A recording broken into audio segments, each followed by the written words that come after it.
বাদশাহ হারুন বুজুর্গ একজন মানুষ ছিলেন, অলি ছিলেন। তার স্ত্রীও বুজুর্গ ছিলেন। তার স্ত্রী জুবাইদা, বাদশাহ হারুনের স্ত্রীর নাম কি? জুবাইদা।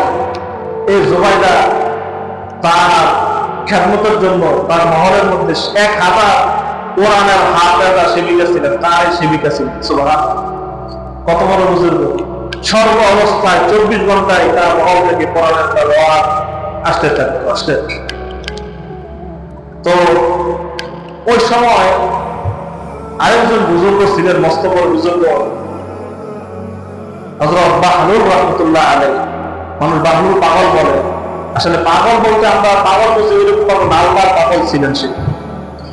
তো বাহলুল পাগল রাহমাতুল্লাহ আলাইহি ওই সময় নদীর কাছে বসে বসে ঘর বানাইতেছে বালু দিয়া।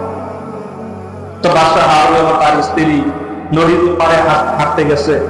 তো হাঁটতে হাঁটতে তো বাদশাহ হারুন জিজ্ঞাসা করতেছেন, ও বাহলুল, তুমি কি করতেছো? আমি ঘর বানাইতেছি। তুমি বালু দিয়ে ঘর বানাইতেছো? তো হ্যাঁ, আমি ঘর বানাইতেছি। এই ঘর যে কিনবে তার জন্য আমি আল্লাহ তাআলার কাছে দোয়া করব, আল্লাহ তাআলা যেন তাকে জান্নাতে একটি ঘরের মালিক বানায় দেন। সুবহানাল্লাহ। তো বাদশাহ হারুন বলতেছে, হয়তো পাগলামি করা নাই, বালু দিয়ে ঘর বানাইছি, ঘর কিনবে, আমরা কিনবেন? আমি বালু দিয়ে ঘর বানাইছি, 1 দিরহাম অথবা 2 টাকা দিয়ে পানি ঘরটা কিনবো, কেউ কিনবে? আমি কিনতাম না, আমরা কিনবেন করতে। তো বাদশাহ হারুন বলছে, পাগল তো আদাবিক মানুষ, থাক, তিনি আর গুরুত্ব দিলেন না। তো তার পিছনে পিছনে জুবাইদা আসতেছে। জিজ্ঞাসা করলেন, ও বাহলুল, কি বানাইতেছো?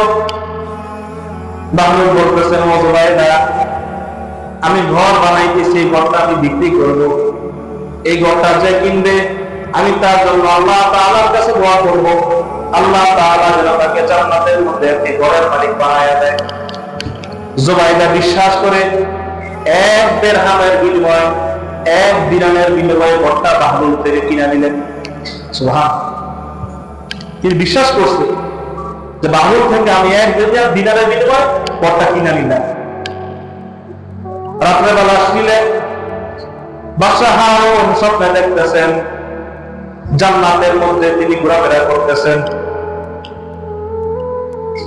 তিনি চেয়ে দেখলেন ইয়াকুত পাথরের একটা রাজপ্রাসাদ তার ঘরের সামনে দেখা যাইতেছে, সামনে প্রহরীরা দাঁড়ানো।